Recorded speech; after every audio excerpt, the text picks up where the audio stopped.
Do I have my notes? Because if I don't have notes, I am not going to stay on track, and this will be a hot mess.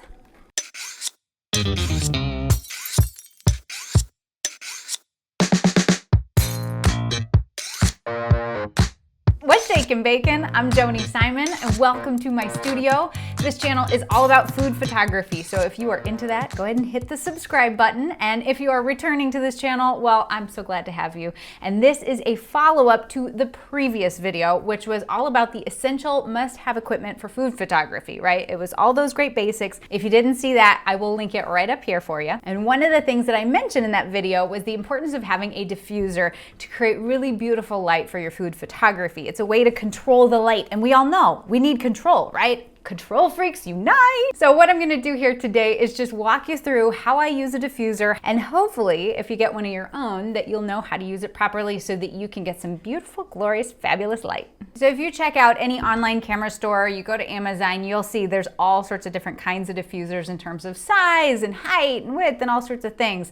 But the one that I use here in the studio, I've linked below, and it is only $20, and I love it because it's easily broken down. So it's not this big, huge thing that you have to haul around. Now, I do have a large, like window size frame one, but to be honest, I don't really use it that much because it is large, it is cumbersome. And when we're talking about food photography, we're talking about little small things that we're lighting. We're not lighting a big, huge space like architectural photography or even portrait photography. Like when I think about food photography, it's almost like we're creating little mini dioramas, like if you did that in elementary school.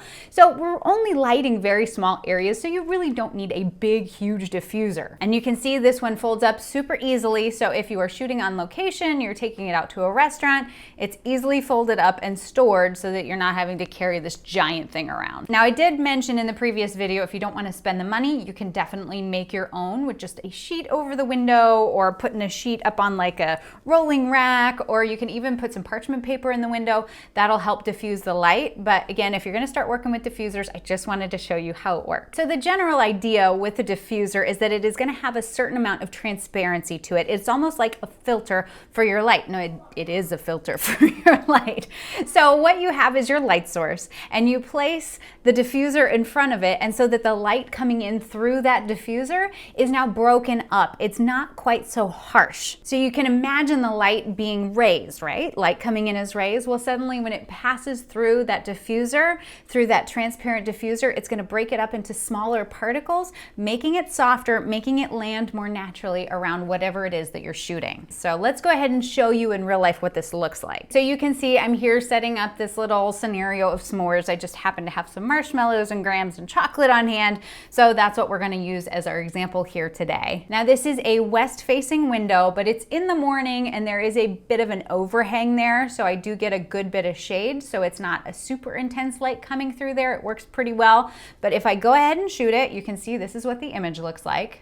But now what I do is I throw that diffuser in front of it, and all of a sudden you can see it softens it all up. It breaks that light up, and you can see the highlights, for example, are sort of toned down a bit, and those shadows are minimized a bit. So you just get a nice, softer, more rounded, more clear picture. Now, some of this is completely stylistic, and definitely there are a lot of folks who really like high contrast images with really bright highlights or really dark shadows. And if that's your style and that's what you're going for, then perhaps a diffuser won't be quite as helpful for you.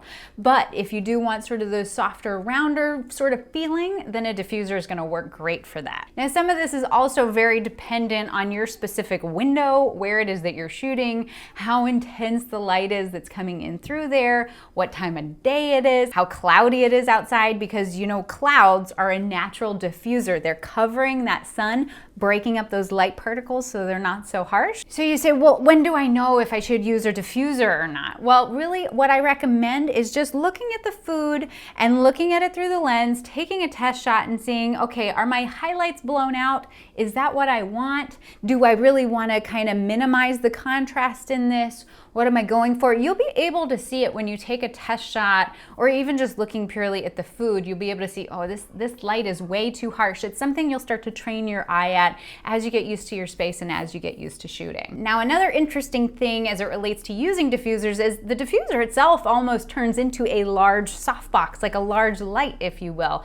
And so the closer that is to your subject matter, the smaller the shadows will be. So I can show you an example here. I have the diffuser sort of farther away from it, closer to the window, further from the subject, and you can see I've got some sort of deeper shadows. As I move that diffuser closer to the subject matter, you can suddenly see how much that changes. Now again, these are minor differences, but depending on the scenario, these can be major and different changes. So just play around with how far is your diffuser from your subject matter and how is that impacting the shadows, the feeling, the mood, the vibe you're going for. Now, one of the really fun ways to use a diffuser is for a backlit situation. And we talked about backlighting in the natural lighting video, so you can grab that right up here. But what you'll see is the ability for it to break up those particles of light really makes it a nice soft picture. So let's give you an example here. So I'm taking this shot of the s'mores positioned in a backlit situation. So the lighting is coming in from behind, right? And we don't have a diffuser here. So, you know, we've got some things in the background which I can fix in post in Photoshop. But you can just kind of see there's a more marked difference of the light and the shadows, right? We've got some kind of harsher contrast. Whereas if I throw that diffuser on there, all of a sudden it sort of helps the light wrap around the front just a bit more, right? It brightens it all up. And these images I have not edited. These are purely right out of the camera. Of course, we can accentuate them and make them even better in post, but you can just see straight out of the camera. It's just really effective for helping that light just kind of reach all the way around those graham crackers, really fill in all the light and really sort of minimize and soften that background light so it's not quite so harsh. So those are just some of the basics as it relates to using a diffuser. And if you pick one up, definitely play around with it because every space is different. How the light works is different. Every location on the globe is different. So definitely play around with it, experiment with it, see how it impacts the highlights and shadows. It's a really cool way to be able to control your light and really make that food look just fabulous. So if you do take some pictures, be sure to tag me over on Instagram. I love seeing what you're working on. I love seeing your progress. And we have also started a Facebook group. So if you want to join that, it's all linked over below. Linked below, yes. I'm like, where do we put the links? Where do the links go? They go below. So definitely join the party, share your pictures, share this passion of food photography.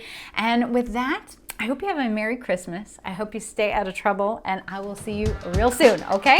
Bye! Any word? Oh. Don't! Yes, try that again. I like the magician angle. I like your magician angle. Whoa!